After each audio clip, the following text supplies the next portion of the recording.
Hello दोस्तों, आज हम लोग जेंगो में देखेंगे पर व्यू कैशे। पर व्यू कैशे में भी कैशे करने का कहाँ पर करना है, वह 3 तरीका है। आप अपने डेटाबेस में कैशे कर सकते हैं, फाइल सिस्टम में कर सकते हैं, या फिर लोकल मेमोरी में कर सकते हैं, या फिर एक और मैंने बताया था रेडिस में कर सकते हैं, तब वह भी कर सकते हैं। तो ये सारे जगह हैं जहाँ पर आप अपने कैशे को रख सकते हैं। पर व्यू कैशे हम लोग 2 तरह से इम्प्लीमेंट करते हैं। एक होता है कि आप व्यू फंक्शन जहाँ पर लिखते हैं वहीं पर आप अपना एक डेकोरेटर मिलता है, उस डेकोरेटर का यूज़ कीजिए। या फिर आप चाहें तो यूआरएल जहाँ पर हम लोग लिखते हैं यूआरएल फाइल पे, वहाँ पर भी आप उस डेकोरेटर का इस्तेमाल करके वहीं से आप उसको कैश कर सकते हैं। तो दोनों में से कोई भी आप एक इस्तेमाल कर सकते हैं। मतलब ऐसा नहीं कि एक ही इस्तेमाल करना है पूरे प्रोजेक्ट में, नहीं। मगर उस पर्टिकुलर व्यू के लिए या तो उसको व्यू में कर लीजिए, या फिर उस व्यू को जहाँ यूआरएल लिखा जा रहा है वहाँ पर कर लीजिए। दोनों में से एक जगह पर कर सकते हैं। ये मेरे कहने का मतलब है। एक साथ ही साथ एक पॉइंट आपको और इसमें याद रखना पड़ता है कि अगर मल्टीपल यूआरएल सेम व्यू को पॉइंट कर रहे हैं तो हर एक यूआरएल के लिए सेपरेटली कैशे किया जाएगा। इसका मतलब क्या होता है? इसका मतलब ये होता है कि जैसे हम लोगों ने देखा होगा कि प्रोडक्ट में हम लोग लिखते हैं कि प्रोडक्ट स्लैश और कोई डायनामिक यूआरएल हम लोग बना रहे हैं, तो प्रोडक्ट स्लैश हमने इंट और आईडी लिख दिया या फिर स्लग लिख दिया। तो उसमें तो डायनामिक यूआरएल हमारा है, तो उसमें हर एक प्रोडक्ट के लिए अलग अलग यूआरएल बनेगा। तो वही वही यहाँ पर कहा जा रहा है कि अगर आपका यूआरएल अलग अलग है, मल्टीपल यूआरएल है, लेकिन पॉइंट वो एक ही व्यू को कर रहा है, तो उस केस में जो आपका कैशे बनेगा वह मल्टीपल यूआरएल के लिए सेपरेटली बनेगा। मतलब जैसे प्रोडक्ट 1 है तो उसका अलग कैशे हो गया, प्रोडक्ट 2 है तो उसका अलग कैशे हो गया, प्रोडक्ट 3 है तो उसका अलग कैशे होगा। इस तरीके से सेपरेटली कैशे होता है। तो चलिए दिखाता हूँ कि कैसे ये हम लोग इंप्लीमेंट करते हैं अपने प्रोजेक्ट में। मैंने CH50 यहाँ पर बना के रखा है। CH49 हमने इससे पहले देखा होगा, इसमें हमने पर साइट दिखा था, यानी कि पूरे वेबसाइट को अगर आप कैशे करना चाहते तो वह कैसे करते हैं हमने CH49 में देखा था। हम लोग देखेंगे कि एक एक पर्टिकुलर व्यू अगर करना है तो वह कैसे करते हैं, वह आज आपको देखने को मिलेगा। तो प्रोजेक्ट में क्रिएट करके रखा हुआ है, और यहाँ पर हमारा सेटिंग में मैंने यहाँ जो स्टूडेंट नाम का एप्लीकेशन बनाया उसको भी मैंने मेंशन कर दिया होगा। नहीं किया तो करना पड़ेगा, लेकिन नहीं किया इसको हम लोग कर लेते हैं। देखिए स्टूडेंट नाम से मैंने ये मेंशन कर दिया हुआ है। यहाँ मिडिलवेयर लिखने की आवश्यकता आपको नहीं है। अगर आप पर व्यू कैशे यूज़ करना चाहते हो तो कोई मिडिलवेयर आपको लिखना नहीं है।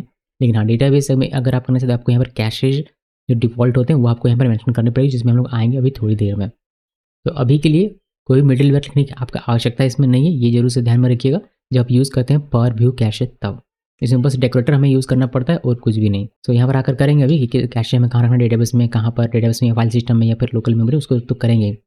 इसके अलावा हमारे पास जो प्रोजेक्ट में हुआ है ये स्टूडेंट एप्लीकेशन, जिसमें मैंने 3 यहाँ पर बनाया। एक home.html जिसमें बस होम 1 2 3 4 ऐसे लिखा हुआ है, कोर्स में कोर्स 1 2 3 4 ऐसे लिखा हुआ है, और रिजल्ट में रिजल्ट 1 2 3 4 ऐसे लिखा। 3 टेम्पलेट फाइल हमारे पास ऑलरेडी है।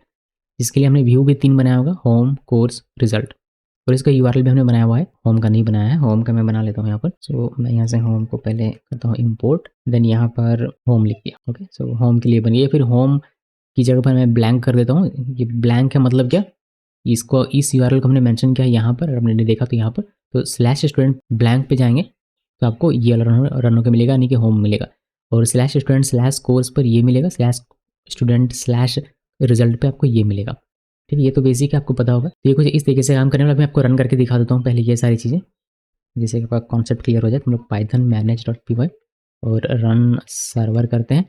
अगर कोई प्रॉब्लम नहीं रहा तो हमें ये यहाँ पर आता हूँ मैं, और देखिए यहाँ पर हमें जाना पड़ेगा कहाँ पर, स्टूडेंट होम में जाएंगे तो ये होम 1 2 3 दिखा देगा हमें। अगर स्टूडेंट कोर्स में जाएंगे तो कोर्स 1 2 3 दिखा देगा हमें, और हम लोग रिजल्ट में जाते हैं तो ये रिजल्ट 1 2 3 हमें दिखा देता है। और अभी कोई कैशन नहीं है, कुछ भी नहीं है, बस ऐसे सिंपल सा पेज है। मतलब कोई भी एडिट करेंगे तो इंस्टेंटली आपको दिख जाएगा, कोई भी कैशे की टेक्निक वगैरह भी लगी हुई नहीं है।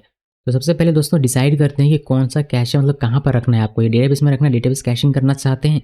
हाँ, मैं भी डेटाबेस कैशिंग करना चाहता हूँ, तो उसके लिए हम लोग इसमें से कॉपी कर सकते हैं। मैं इसमें आता हूँ, डेटाबेस कैशिंग के लिए मैंने यहाँ पर आपको बताया था कि कुछ इस तरीके से करेंगे। तो मैं ये पूरा का पूरा लेकर आता हूँ, यहाँ से यहाँ तक का कॉपी किया और इसको क्लोज कर देते हैं अभी के लिए।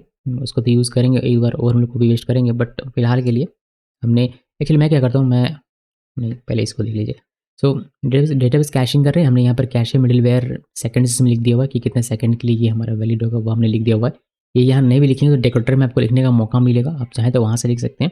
सो मैं इसको यहाँ से रिमूव कर देता हूँ, इसको सेव करते हैं। सिंपली लिखिए कैशे, फिर डिफॉल्ट लिखना है backend django.core.cache backend db database cache, because हम डेटाबेस में सेव करने वाले इस वजह से। और यहाँ टेबल का नाम लिखना है जो हमने स्टूडेंट कैशे यहाँ पर लिख दिया हुआ है। इतना क्या, इतना करने के बाद भी आपका कैशे रखना शुरू नहीं होगा, बिकॉज हम लोग यहाँ पर व्यू कैशे करने वाले हैं, कोई पर साइड नहीं। इसके लिए हम लोग यहाँ पर मिडिलवेयर हमने देखा था हमने कि मिडिलवेयर कुछ भी लिखना नहीं होता है। और मिडिलवेयर लिख देंगे फिर हमारा पर साइट हो जाएगा, बट वो हमें नहीं करना है, हमें पर व्यू करना है। तो बस सिंपली ये लिखिए कि कहाँ पर आपको करना है, डेटाबेस में करना है। ये कर लिया, अब आपको आना है अपने व्यू में। तो व्यूज़ में आने के लिए हमें स्टूडेंट एप्लीकेशन पे जाना पड़ेगा और व्यू डॉट पी वाई यहाँ पर। अब कौन से व्यू का आपको करना है, पूरे साइट को नहीं कर रहा है, याद रहे कि व्यू टू व्यू होगा। तो अगर इस व्यू को करना है तो इसमें आपको लगाना पड़ेगा, इस व्यू को करना है तो इसमें लगाना पड़ेगा, इस व्यू को करना है तो इसमें लगा सकते हैं आप। लेकिन उससे पहले मैं चाहता हूँ कि टेबल हमारा जनरेट हो जाए। तो यहाँ पर मैं क्या करने वाला हूँ, मैं यहाँ पर करूँगा Python manage dot P Y और माइग्रेट कर लेते हैं। ये माइग्रेट हो गया। इसके अलावा हमें जो हमारा कैशे का टेबल है उसको क्रिएट करने के लिए आपको लिखना पड़ेगा यहाँ पर manage dot P Y create cache table. ये सिर्फ तब लिखना होता है जब आप डेटाबेस यूज़ कर रहे हैं कैशिंग के लिए। देखिए प्रेस किया और ये हमारा क्रिएट हो गया होगा। आप यहाँ पर आकर क्लिक भी सकते हैं, आपको दिख जाएगा सबसे नीचे देखिए स्टूडेंट कैशे, ये वाली टेबल जिसमें हमारा कैशे आने वाला है।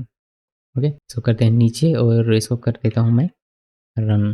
तो चलिए दिखाता हूँ मैं कि कैसे इसको करना होता है। यहाँ पर आना है अपने व्यू में, कि पर व्यू तो व्यू में, और यहाँ पे एक डेकोरेटर इंपोर्ट करना पड़ेगा Django dot views dot decorator dot cache से कैशे पेज, ये करना है। और यहाँ पर आपको किस व्यू को आप कैशे करना चाहते हैं, मैं चाहता हूँ इस कोर्स वाले को करना। आपको ऐड सिंबल देना है, देन यहाँ पे लिखिए कैशे पेज और यहाँ पर आपको पैरामीटर में लिखना होता है। पहला इसमें होता है टाइम आउट, जिसमें आप टाइम आउट डिफाइन कर सकते हैं, जैसे 30 सेकंड में ये टाइम आउट हो जाए, फिर 40 सेकंड में हो जाए, कितने में जाए वो आप देना चाहते हैं। या फिर इसके बाद होता है कैशे, यानी कि कौन सा कैशे आप यूज़ कर रहे हैं वो यहाँ पर आप डिफाइन कर सकते हैं। अगर यहाँ कोई भी कैशे नहीं लिखते हैं तो जो आपने अपने सेटिंग में डिफाइन किया था यहाँ पर वह ये यूज़ करता है। तो बेटर होता है कि आप यहाँ पर इसको डिफाइन करें और यहाँ पर इसको डिफॉल्ट लेने दें, जो आपने यहाँ डिफाइन किया होगा, क्योंकि आपने डिफॉल्ट में लिखा है तो यही ले लेगा। यहाँ पर अगर आपने डेटाबेस डिफाइन किया है, यहाँ से ये डेटाबेस ले लेगा। यहाँ अगर आपने फाइल सिस्टम किया हुआ तो ये फाइल सिस्टम ले लेगा, बस आपको यहाँ लिखने की आपका आवश्यकता नहीं है। तो ये लिखना है। अभी इसको आप अगर प्रीफिक्स करना चाहते हैं, की प्रीफिक्स देना चाहते हैं कि इस व्यू के लिए कोई की डिफाइन, इस व्यू के लिए कोई की डिफाइन, तो वह भी आप कर सकते हैं। उसके लिए आपको यहाँ पर की प्रीफिक्स इस तरीके से डिफाइन करना पड़ता है। उसके बाद आप कोई भी की यहाँ पर दे सकते हैं, बट ये भी अभी देने की आवश्यकता नहीं है। और सिंपली जब आप टाइम आउट दे रहे हैं ओनली, तो आप इसको हटा सकते हैं और सिंपली ऐसे 30 लिख सकते हैं। तो मैं इसको कैशे कर रहा हूँ 30 सेकंड के लिए, तो इसको मैंने किया और हमें टेम्पलेट यहाँ से ओपन कर लेता हूँ मैं। तो ये हो गया हमारा कोर्स डॉट HTML। इसको मैं एडिट करके आपको दिखाऊँ। तो यहाँ आते हैं और हमें जाना है कोर्स वाले पे, बिकॉज कोर्स वाला ही हमने कैशे किया। तो यहाँ पर अभी देखिए कैशे हो गया 30 सेकंड के लिए।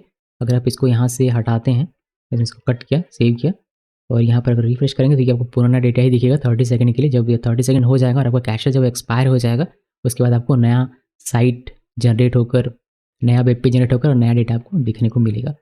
सो 30 सेकंड आपको वेट करना पड़ेगा। तब तक जब तक ये होता है तब तक मैं आपको डेटाबेस में दिखा देता हूँ। डेटाबेस में यहाँ पर आएंगे, देखिए कैशे होकर यहाँ पर डेटा मिल जाता है, बिकॉज ये डेटाबेस कैशे है इसी वजह से। ओके, इसको क्लोज करते हैं और आई बिलीव 30 सेकंड हो गया होगा। तो इसमें देखिए रिफ्रेश किया तो ये दो चीज़ आपको दिखेंगी। फिर आप जब इसको वापस से लेकर आते हैं तो अभी ये लेटेस्ट है, बट यहाँ पर आपको लेटेस्ट दिखेगा नहीं, बिकॉज ये 30 सेकंड के लिए कैशे हो चुका है। जब ये 30 सेकंड खत्म हो जाएगा और जब आपका ये एक्सपायर हो जाएगा कैशे, उसके बाद ही आपका नया वेब पेज जनरेट होगा। तो नए वेब पेज से डेटा जो आएगा वह यहाँ पर आपको आएगा। अब ये कैशे से आ रहा है। तो देखिए अभी 30 सेकंड का आपको वेट करना पड़ेगा, उसके बाद ही आपको देखने को मिलेगा। 30 सेकंड हो गया, इसको रिफ्रेश करते हैं। देखिए आपको 30 सेकंड के बाद नया डेटा देखने को मिलता है। तो ये हमने देखा कि व्यू में अगर करना हो तो आप इस तरीके से कर सकते हैं। अगर आप चाहते हैं कि URL में करना तो URL में भी कर सकते हैं। आपको URL फाइल में आना है, जैसे मुझे रिजल्ट में करना है तो यहाँ पर मैं कैसे करूँगा, इसके लिए आपको सेम वही डेकोरेटर पहले इंपोर्ट करना पड़ेगा। तो ये हमने इंपोर्ट किया। इंपोर्ट करने के बाद किस में करना है, किस व्यू के लिए करना है, इसमें करना है तो इस URL पाथ पर आपको आना पड़ेगा और यहाँ पर आपको लिखना पड़ेगा कैशे पेज और यहाँ पर बिटवीन पैरेंथेसिस कितने समय के लिए करना है। मुझे करना है 30 सेकंड के लिए, तो ये 30 लिखना है। और ये जो आपका व्यू है इसको आपको बिटवीन पैरेंथेसिस इस तरीके से लिखना पड़ेगा। बस इतना लिखिए और ये रिजल्ट जो हमारा है वो हमारा 30 सेकंड के लिए कैशे हो जाएगा। ये हमने यहाँ पर किया हुआ है। तो अगर आप यहाँ पर आते हैं और आप अगर रिजल्ट में आते हैं, रिजल्ट में यहाँ में तो 1 2 3 4 आपको दिख रहा है रिजल्ट में।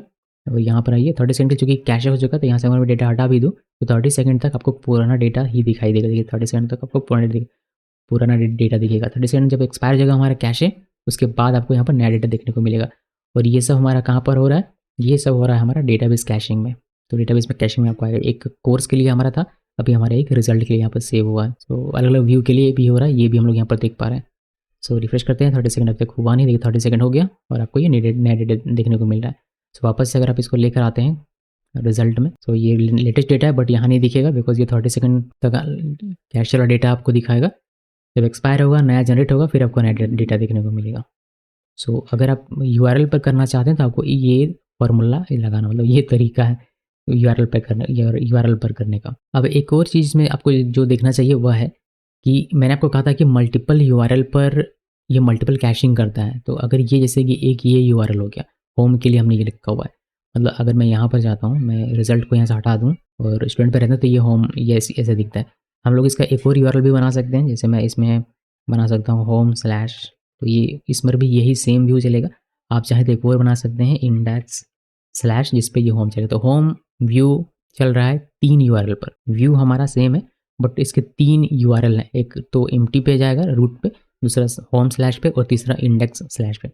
आप तीनों को में को अलग-अलग कैशिंग कर सकते हैं। जैसे इसको आप चाहें तो कर सकते हैं 30 सेकंड के लिए इसको कर लीजिए, 60 सेकंड के लिए इसको कर लीजिए, 40 सेकंड के लिए, या फिर इसको कैशिंग किया, इसको कैश नहीं किया, इसको नहीं किया, कि मतलब इसको जैसे चाहे वैसे आप कर सकते हैं। मान लीजिए कि मैं कैशे करना चाहता हूँ, जो मेरा ये होम है उसको मैं कैशे करना चाहता हूँ, तो उसको मैंने इस तरीके से लिखा और इसको ब्रैकेट पैरेंथेसिस आपको लिखना पड़ेगा, इसको सेव किया। अब यहाँ आपको दिखेगा आपका लेटेस्ट डेटा, यहाँ भी आपको दिखेगा लेटेस्ट अपडेटेड डेटा, बट यहाँ पर आपको कैशे डेटा दिखेगा। चलिए मैं आपको दिखाता हूँ इसको प्रैक्टिकल करके। हम लोग होम में आते हैं पहले, देखिए ये होम है हमारा। सो यहाँ आया मैं, और ध्यान रहे कि आपने किसको कैशे किया है, होम स्लैश को कैशे किया हो, तो उसमें आपको कैशे डेटा दिखेगा। मैं थोड़ा सा इसमें टाइम इंक्रीज़ कर देता हूँ, ये 60 सेकंड का कर देते हैं, बिकॉज़ हमें एग्जामिन करने में थोड़ी दिक्कत हो सकती है। सो अगर मैं इसमें हिट करूँ रूट वाले पे, तो ये मुझे लेटेस्ट डेटा देगा। अगर मैं इसमें इंडेक्स में हिट करूँ, इंडेक्स स्लैश में, तो भी ये मुझे लेटेस्ट डेटा देगा। लेकिन अगर मैं हिट करूँ होम स्लैश में, तो ये मुझे कैशे डेटा देगा। कैसे इसको एग्जामिन करेंगे, आप आइए होम में और यहाँ से इनको हटा दीजिए। अभी जब आप यहाँ पर आते हैं तो जैसे ये हमने हटाया तो क्या होगा कि हमारा जो रूट होगा वो हमें लेटेस्ट डेटा देगा, जैसे 1 2 3 दे रहा है, और हमारा इंडेक्स जो है वो हमें लेटेस्ट डेटा देगा 1 2 3, लेकिन हमारा होम जो है वह हमें पुराना डेटा दे रहा है। तो ये जब तक 60 सेकंड नहीं होता, एक्सपायर नहीं होता, तब तक हमें लेटेस्ट डेटा देगा नहीं। तो हमें वेट करना पड़ेगा 60 सेकंड मीन्स 1 मिनट का, उसके बाद ही लेटेस्ट डेटा हमें देगा। तब तक ये लेटेस्ट डेटा किस में सर्व हो रहा है, इस रूट पे और इंडेक्स स्लैश पे। ये हमारा होम पर 60 सेकंड एक्सपायर होने के बाद ही होगा। ये क्यों हो रहा है, बिकॉज हमने इसमें रूट में डिफाइन किया हुआ है कि इस वाले पे कैशे करना है 60 सेकंड के लिए, इसमें नहीं करना है, इसमें नहीं करना है। जिसमें नहीं किया उसमें लेटेस्ट डेटा मिलेगा, लेकिन उसका लोडिंग टाइम भी ज़्यादा रहेगा, बिकॉज वो पूरा जनरेट करेगा उसके बाद आपको ला कर देगा। लेकिन जब आप कैशे करते हैं तो ये कैशे ला कर देता है, तो आपका फास्ट लोड होता है। तो ये चीज़ें होती हैं। तो अपने डिमेरिट और अपना इसका मेरिट और डिमेरिट है कैशिंग का। सो ये हो गया दोस्तों। अभी देखते हैं 60 सेकंड हुआ ही नहीं है, हम लोग होम पर हैं। ओके, सो देखिए अभी 60 सेकंड हो गया, तो आपको लेटेस्ट डेटा दिखाई दे रहा है। अभी सभी में सेम वही लेटेस्ट डेटा देखने को मिलेगा जो इसमें हमने दिया होता। इसको वापस से लेकर आएंगे, तो अभी वापस से होम में 60 सेकंड के लिए यही दिखेगा पुराना डेटा, लेकिन आपको रूट में और इंडेक्स में नया डेटा दिखेगा, लेटेस्ट डेटा देखने को मिलेगा। ओके, सब यही है। तो एक चीज़ मैं आपको दिखा बता दूँ यहाँ पर, जो कि प्रैक्टिकल में आपको नहीं दिखा रहा है, बट आप समझ के इसको रखिए कि हाँ ये होता है। जैसे प्रोडक्ट हम लोग कोई बनाते हैं, प्रोडक्ट ई कॉमर्स की वेबसाइट होती है, फिर ब्लॉग की पोस्ट की वेबसाइट होती है। तो यहाँ पर हम लिखते हैं इंट, और ये होता है पीके, मान लीजिए पीके, इस तरीके से हमारी होती है। तो यहाँ पर ये चेंज होता रहता है, ये कभी 1 आता है, कभी 2 आता है, ये 1 होगा, कभी 2 होगा, कभी 3 होगा, कभी 4 होगा। तो उसका इसमें इस केस में क्या होता है कि हर एक यूआरएल के लिए, बिकॉज ये यूआरएल डायनेमिक हो जाता है, तो हर एक यूआरएल के लिए ये कैशे होगा। चाहे आप इसको यहाँ से कैशे करें या फिर आप यहाँ अपने व्यू से कैशे करें, जहाँ से करें ये होगा। ओके, सो ये ध्यान में रखिएगा। अभी इसको कर देते हैं डिलीट, और ये हो गया हमारा काम। तो यही है हमारा इसमें पर व्यू कैशिंग कैसे करना होता है। या तो व्यू से कर लीजिए इस रिकॉर्डर का यूज़ करके, या फिर यहाँ से कर लीजिए, जो आप चाहें वैसे कर सकते हैं। मोस्टली क्या होता है कि हम लोग यहाँ पर करते हैं जब हमें व्यू को करना होता है, लेकिन आपको यूआरएल बेस्ड करना है, जैसे इसमें करना है, इसमें नहीं करना, मतलब सेम व्यू है बट मल्टीपल यूआरएल है, तो उसके लिए हम लोग यहाँ से कैशे करना पसंद करते हैं। मतलब नॉर्मली ऐसा यूज़ केस होता है।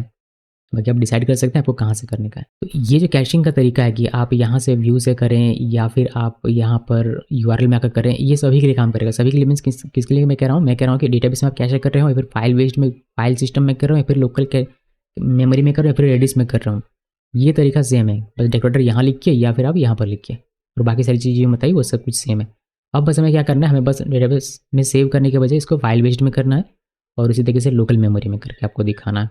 तो उसके लिए बस हमें सेटिंग्स में यहाँ पर चेंज करना पड़ेगा, और कुछ खास है नहीं, बाकी सारी चीज़ें एज इट इज़ रहेंगी, जैसे काम कर रही थी बिल्कुल वैसे ही। तो मैं इसको दिखाऊँ या ना दिखाऊँ, दिखा ही देता हूँ। इतना दूर तक आ गए हैं तो देख लेते हैं हम। अभी क्या करेंगे, 49 में जाएंगे और यहाँ से हम लोग कॉपी कर लेंगे। तो सेटिंग्स में आते देखिए मैंने फाइल वेस्ट यहाँ लिखा हुआ था, बस इसी को कॉपी कीजिए पूरे को, और सेटिंग्स में यहाँ के चिपका दीजिए, यहाँ ना चिपका देना। सो डेटाबेस वाले को कमेंट कर दीजिए, बिकॉज डेटाबेस हम लोग यूज़ नहीं कर रहे हैं।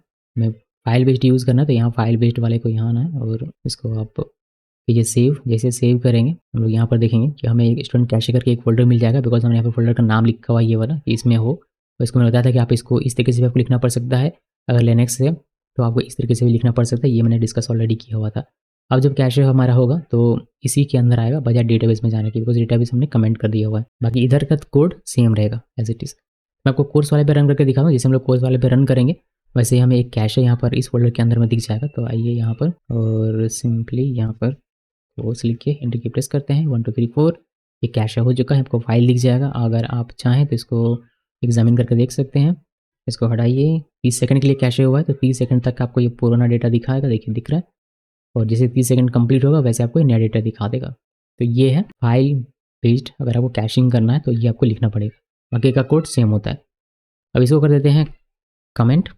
और लोकल मेमोरी के लिए आपको बस ये हाईलाइट करना होता है। इसमें जैसे कि मैंने कहा कि आपको लिखना है django.core.cache.backends.lockmem और lockmem कैश, और यहाँ पर आपको ये एक नाम लिख देना होता है और ये आपका कैशिंग शुरू हो जाएगा पर व्यू। तो यही है दोस्तों, ये दिखाने की आवश्यकता नहीं है मैं समझता हूँ, बस लिखने का तरीका मैंने यहाँ पर बता दिया। डेटाबेस को हाईलाइट कर देता हूँ यहाँ से आप लोगों के लिए। जाते जाते फिर से बता देता हूँ कि आपको जो भी अब इसमें क्या हो गया, इसमें आपको फ़ायदा मिल रहा है कि पूरा साइट आपका नहीं होना है कैशिंग।